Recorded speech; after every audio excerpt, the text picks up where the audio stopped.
Avant d'aller plus loin, abonne-toi maintenant et like cette vidéo. Parce que ce que tu vas entendre aujourd'hui, peu de gens osent en parler. Ces informations peuvent changer ta vision de l'amour, t'aider à éviter des relations toxiques et surtout t'épargner beaucoup de souffrances émotionnelles. Reste bien jusqu'à la fin. Tu risques de te reconnaître dans au moins un de ces comportements. Dis-moi si cette situation te parle. Une personne te donne toute son attention. Puis, sans raison claire, elle devient froide, distante, silencieuse. Tu commences à douter de toi. Tu te demandes ce que tu as fait de mal. Et pourtant, au fond de toi, tu sens que quelque chose ne va pas.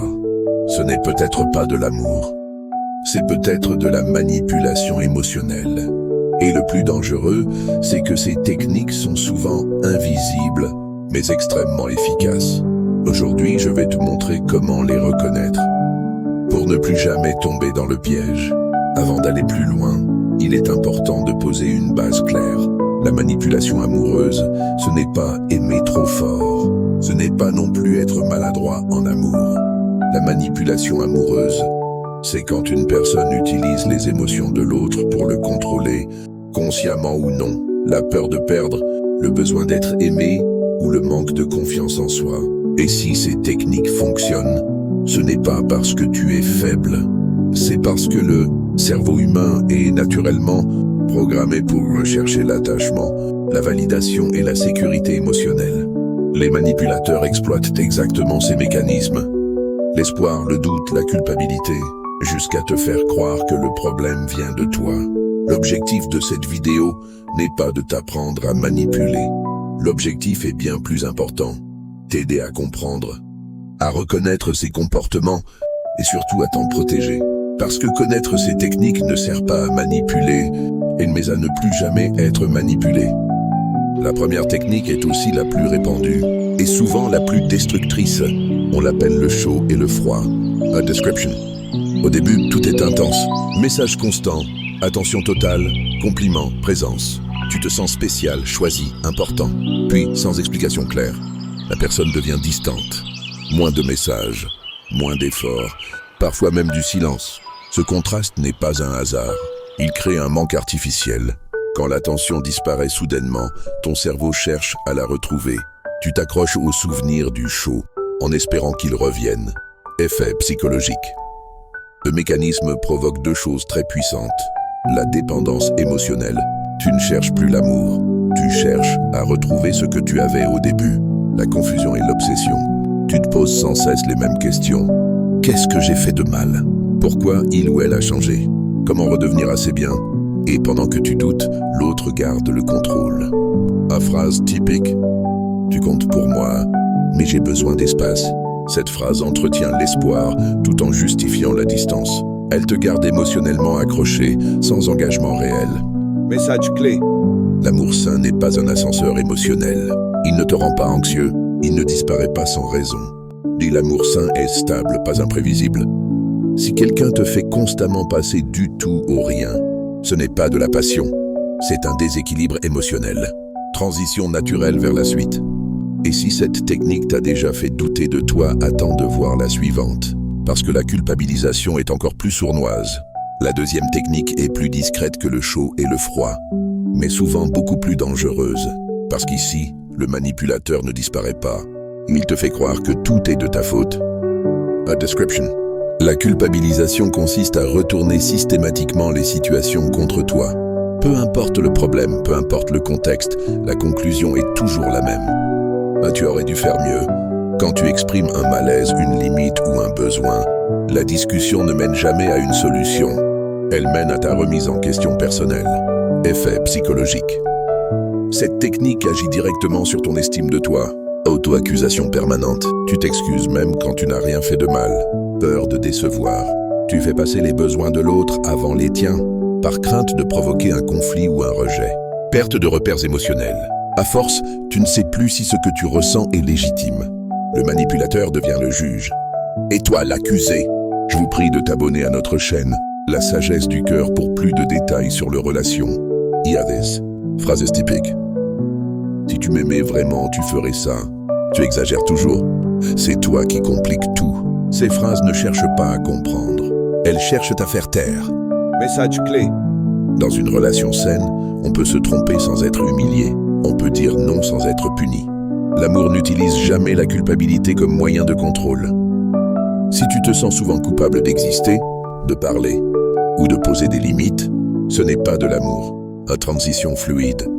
Et maintenant, voici une technique encore plus sournoise, parce qu'elle se cache derrière la souffrance et la fragilité, la victimisation permanente. La troisième technique est l'une des plus difficiles à repérer, parce qu'elle se cache derrière la douleur, la fragilité et les blessures du passé. C'est la victimisation permanente. A description. Dans ce schéma, la personne se présente toujours comme la victime. 1. Victime de ses ex. 2. Victime de la vie. 3. Victime des autres. 4. Parfois même, victime de toi.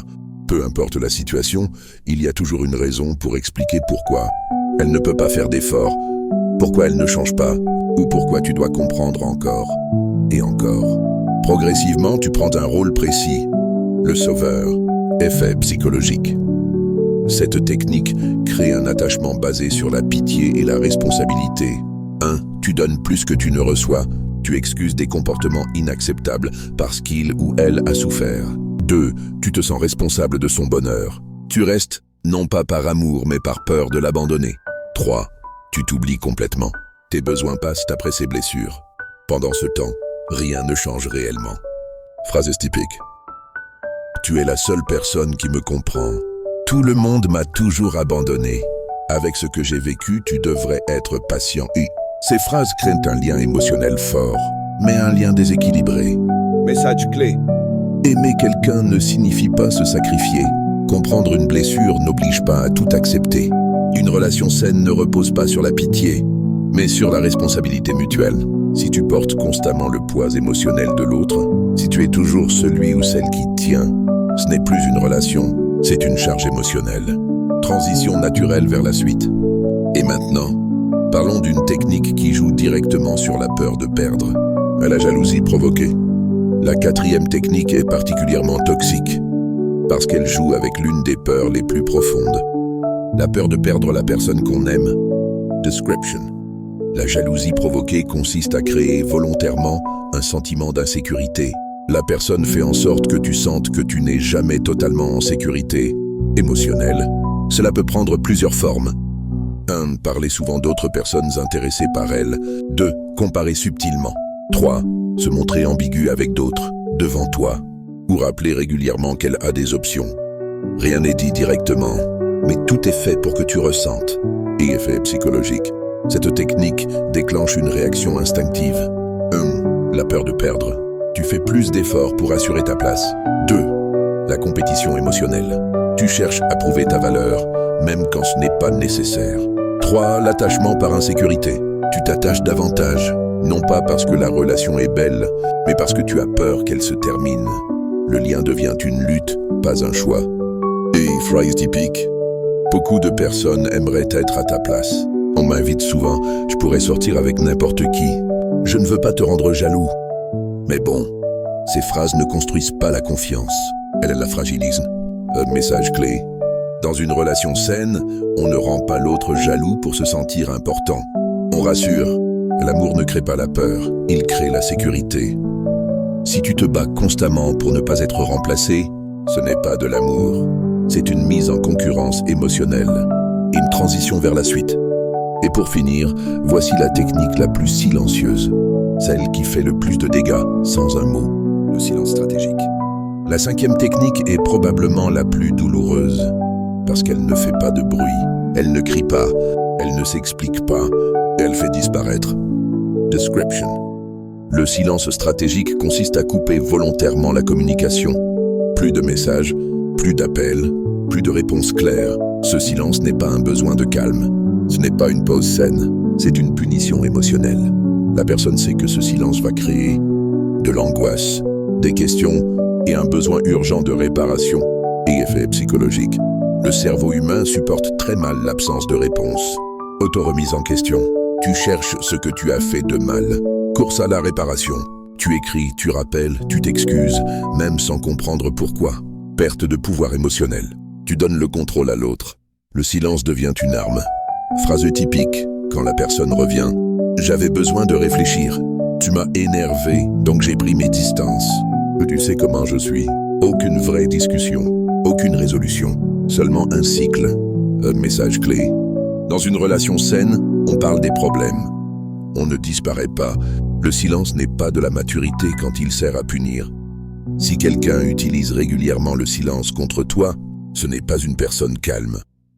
C'est une personne qui contrôle par l'absence. Et transition logique. Maintenant que tu connais ces techniques, la vraie question est comment s'en protéger?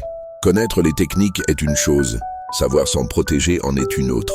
Et c'est ici que tu reprends réellement le pouvoir. 1. Observer les actions, pas seulement les paroles. Les mots peuvent mentir, les comportements beaucoup moins. Quelqu'un peut dire « je t'aime », mais s'il te rend anxieux, confus ou malheureux, il y a un problème. Regarde. 1. La constance. Le respect. 3. La manière dont les conflits sont gérés, pas les promesses. 2. Écouter ton malaise intérieur. Si quelque chose te dérange, ce n'est pas un hasard. Ton corps et ton esprit envoient souvent des signaux avant ta logique. Fatigue émotionnelle, boule au ventre. Stress constant, ce sont des messages. 3. Poser des limites claires. Une limite n'est pas une menace, c'est une information. Exemple, je n'accepte pas qu'on me parle ainsi. Je ne reste pas dans une relation instable. La bonne personne respectera tes limites. La mauvaise tentera de les casser. 4. Refuser l'instabilité émotionnelle. L'amour ne doit pas être une montagne russe. Si une relation t'apporte plus d'angoisse que de paix, pose-toi une vraie question. Pourquoi rester? 5. Renforcer ta valeur personnelle. Plus tu sais ce que tu vaux, moins les manipulations fonctionnent. 1. Travaille sur toi. 2. Développe tes projets. 3. Entoure-toi de personnes saines. Et ta vie ne doit pas tourner autour d'une seule personne. Un message clé. Quelqu'un qui t'aime ne te rend pas confus. Il ne te fait pas peur. Ou il te fait te sentir en sécurité. En transition finale. Et maintenant, laisse-moi te dire une chose essentielle avant de terminer. Si tu devais retenir une seule chose de cette vidéo, c'est celle-ci. L'amour ne devrait jamais te faire douter de ta valeur. Il ne devrait jamais te faire sentir petit, confus ou insuffisant. L'amour n'est pas un jeu de pouvoir. L'amour n'est pas une stratégie. L'amour n'est pas un champ de bataille. Le vrai amour apporte la paix. Pas l'angoisse, pas la peur, pas la souffrance constante. Tu mérites une relation où tu te sens respecté, écouté et en sécurité. Ne te contente jamais de moins. Si cette vidéo t'a aidé, like-la maintenant. Si tu connais quelqu'un qui vit ce genre de situation, partage-lui cette vidéo. Et surtout, abonne-toi pour plus de contenu sur la psychologie, amoureuse saine et les relations équilibrées. Dis-moi en commentaire, et quelle technique t'a le plus marqué, ou laquelle tu as déjà vécu. Tu ne perds jamais quelqu'un qui te respecte, tu perds seulement quelqu'un qui profitait de toi.